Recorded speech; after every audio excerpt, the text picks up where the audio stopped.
Welcome students, business study में आज हमारा next topic chapter number 4 business services. तो बिजनेस सर्विसेज क्या हैं?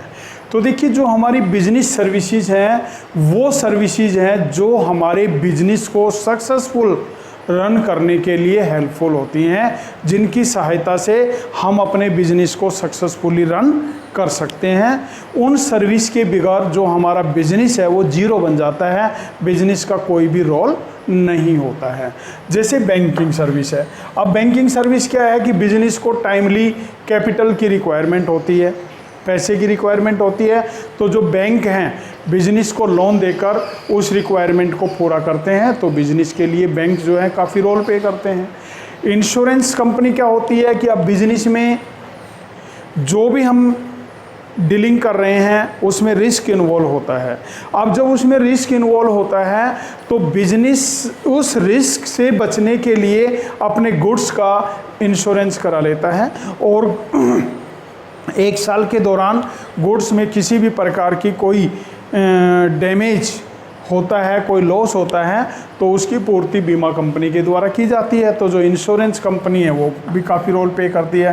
ट्रांसपोर्ट में क्या आता है कि गुड्स का प्रोडक्शन एक जगह हो रहा है, कंजम्पशन किसी दूसरे जगह हो रहा है। अब कस्टमर या तो कस्टमर वहाँ आए या जो प्रोड्यूसर है वहाँ कस्टमर को देने जाए, तो ये तो पॉसिबल नहीं है। तो ट्रांसपोर्ट एक गुड्स को एक जगह से कंजम्पशन प्लेस तक पहुँचाने में हेल्पफुल होते हैं। वेयर हाउस क्या होता है, गुड्स का प्रोडक्शन आज हो गया, कंजम्पशन 2 महीने बाद हो रहा है, तो 2 महीने तक गुड्स को कहाँ रखें, तो उसके लिए वेयर हाउस बिजनेस के लिए हेल्पफुल होते हैं, उस गुड्स को स्टोर करते हैं। कम्युनिकेशन में क्या होता है, कम्युनिकेशन में हमने आज कस्टमर के आइडियाज़ लेने हैं, कस्टमर के व्यूज़ लेने हैं कि कस्टमर को किस प्रकार का प्रोडक्शन चाहिए, किस रेंज का प्रोडक्शन चाहिए, किस क्वालिटी का प्रोडक्शन चाहिए। तो उसमें क्या है, क्योंकि कस्टमर जो है, कस्टमर को किंग ऑफ द मार्केट माना गया है, और यदि हम बिजनेस में कस्टमर को सेटिस्फाई करते हैं तो हम अपने बिजनेस को सक्सेसफुली रन कर पाएंगे, अदरवाइज हम अपने बिजनेस को सक्सेसफुली रन नहीं कर पाएंगे। तो कम्युनिकेशन जो है, ये सब कम्युनिकेशन के थ्रू पॉसिबल हो पाता है, इसलिए कम्युनिकेशन भी बिजनेस में काफ़ी रोल प्ले करता है। अब जो बिजनेस की नेचर आती है तो सबसे पहला आता है intangibility, means business services is intangible, only felt not seen and touch.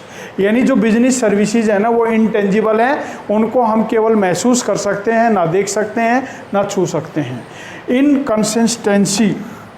Inconsistency में क्या आता है कि जो हमारी बिजनेस सर्विसेज हैं वो होमोजेनिटी नहीं होती, डिफर पर्सन टू पर्सन, एक व्यक्ति से दूसरे व्यक्ति में अलग अलग होती है। मान लीजिए आप बैंक में गए, जो बैंक में आपको सर्विस प्रोवाइड कर रहा है वो सर्विस प्रोवाइडर एक कस्टमर के लिए तो अच्छा है, दूसरे के लिए हो सकता है वो हरासमेंट क्रिएट करता हो। तो एक सर्विस के एक के लिए अच्छा हो गया, दूसरे के लिए, जबकि आपका सर्विस प्रोवाइडर तो एक ही है। इसलिए क्या है कि इनकंसिस्टेंसी पाई जाती है, लैक ऑफ होमोजेनिटी जो है वो पाई जाती है। इन्वेंट्री, अब जो सर्विसेज है ना इनका कोई स्टॉक नहीं होता, जिस समय इनकी रिक्वायरमेंट होती है उनको उसी समय प्रोड्यूस किया जाता है और उसी समय प्रोवाइड किया जाता है, तो इनका कोई भी स्टॉक नहीं होता है। इनसेपरेबल, इनको अलग नहीं किया जा सकता सर्विस प्रोवाइडर से।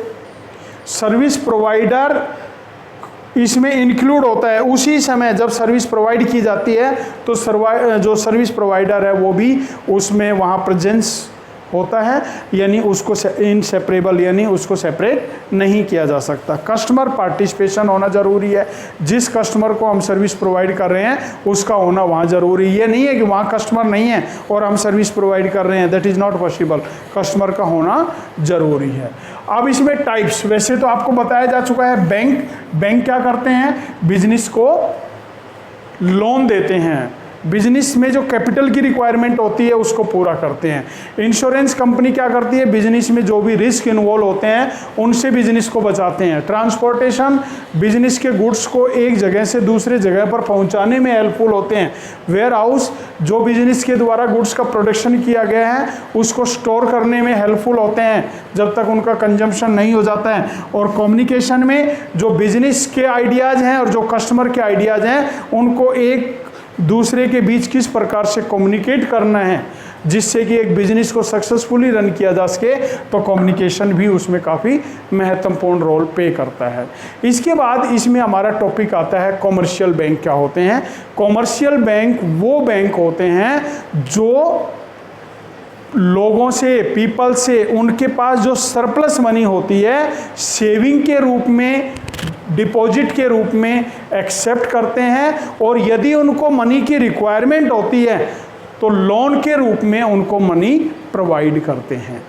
तो इसमें फंक्शंस में एक्सेप्टिंग डिपॉजिट, यानी डिपॉजिट को एक्सेप्ट करते हैं। अगर कोई भी उनका कस्टमर बैंक में पैसे जमा कराने आता है तो वो बैंक जो है उस पैसे को एक्सेप्ट करते हैं जमा के रूप में, एफडी के रूप में। एफडी क्या होती है? फिक्स पीरियड के लिए, 6 महीने के लिए, 1 साल के लिए, 2 साल के लिए, 5 साल के लिए, हम फिक्स पीरियड के लिए जो बैंक में पैसे जमा कराते हैं, तो फिक्स पीरियड में पीरियड के अकॉर्डिंग इनका इंटरेस्ट रेट होता है और बैंक के द्वारा जो मनी है उसको एक्सेप्ट किया जाता है। करंट अकाउंट, करंट अकाउंट बड़े बड़े बिजनेसमैन के लिए होता है। जो बिजनेसमैन एक दिन में काफ़ी ट्रांजैक्शंस करते हैं तो वो बैंक में अपना करंट अकाउंट खुलवा लेते हैं, और करंट अकाउंट में जब भी उनके पास चेक वगैरह आते हैं हम जमा करा देते हैं। जब किसी को पेमेंट होती है तो उसी चेक से पेमेंट हो जाती है। तो इसमें कोई लिमिट नहीं होती है कि कितना पैसा विड्रॉ कर सकते हैं और कितना पैसा जमा करा सकते हैं। सेविंग अकाउंट, जिन कस्टमर के लिए बैंक सेविंग अकाउंट ओपन करता है कि वो हर महीने कुछ पैसा जमा भी करा सकते हैं, कुछ पैसा निकाल भी सकते हैं, और सेविंग बैंक पर बैंक के द्वारा 8% जो है 3% पर एनम इंटरेस्ट प्रोवाइड किया जाता है। करंट अकाउंट पर कोई इंटरेस्ट नहीं होता है। आरडी, देखिए आरडी बैंक में भी खोली जाती है, पोस्ट ऑफिस में भी होती है, रेकरिंग डिपॉजिट बोलते हैं इसको। तो ये एक हर महीने की फिक्स डेट को एक फिक्स अमाउंट जो है 5 साल के लिए, 10 साल के लिए जमा करानी होती है, और आफ्टर 5 ईयर, आफ्टर 10 ईयर एक फिक्स अमाउंट विद इंटरेस्ट जो है आपको वापस मिल जाती है। मल्टी ऑप्शनल अकाउंट में क्या होता है कि बैंक फैसिलिटी देता है कि आपका जो अकाउंट है सेविंग अकाउंट भी है और फिक्स डिपॉजिट अकाउंट भी है। एक लिमिट तक जो उसमें पैसा है वो सेविंग में रहेगा, उससे ज़्यादा पैसा जमा होता है तो ऑटोमेटिकली वो कैश किस में चला जाएगा? फिक्स डिपॉजिट में चला जाता है। एडवांसिंग लोन, दूसरा फंक्शन क्या है कि अपने कस्टमर को मनी की रिक्वायरमेंट के अकॉर्डिंग जो है लोन प्रोवाइड करते हैं कैश क्रेडिट के रूप में।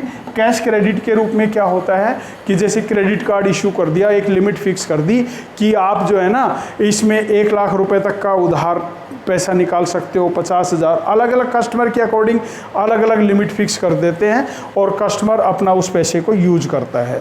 ओवरड्राफ्ट में भी क्या होता है, कई बार जो करंट अकाउंट होते हैं ना बड़े बड़े बिजनेसमैन के, मान लीजिए उनके खाते में 1 लाख जमा है और किसी को 1,10,000 का चेक दे दिया, तो बैंक उनका चेक डिसऑनर नहीं करेगा, 1,10,000 रुपये निकाल देगा। तो जो 10,000 फालतू निकाल दिया वो क्या हो गया? ओवरड्राफ्ट हो गया। ये कैश क्रेडिट की तरह ही होता है ये भी। और डिमांड लोन क्या होते हैं? डिमांड लोन होते हैं कि जैसे मान लीजिए आपने एफडी कराई हुई है और आपको लोन लेना है, तो बैंक क्या करेगा? आपको एफडी को गिरवी रख लेगा और उसके बदले में 70% जो लोन है वो आपको प्रोवाइड कर दिया जाता है। टर्म लोन क्या होता है? एक फिक्स पीरियड के लिए आपने कोई एसेट वगैरह खरीदनी है तो उस पर बैंक आपको एक फिक्स रेट से लोन प्रोवाइड करता है। Discounting of bills of exchange में क्या है कि आपने बिल्स ऑफ एक्सचेंज वाले चैप्टर में पढ़ा था, ड्रॉवर ने ड्रॉवी पर बिल लिखा, ड्यू डेट से पहले ड्रॉवी को पैसे की रिक्वायरमेंट हो गई तो वो बैंक में गया, बिल को गिरवी रखा है और उसके बदले में डिस्काउंट पर बिल लिया है। तो बैंक जो है इस प्रकार की फैसिलिटी जो है अपने कस्टमर को प्रोवाइड करता है।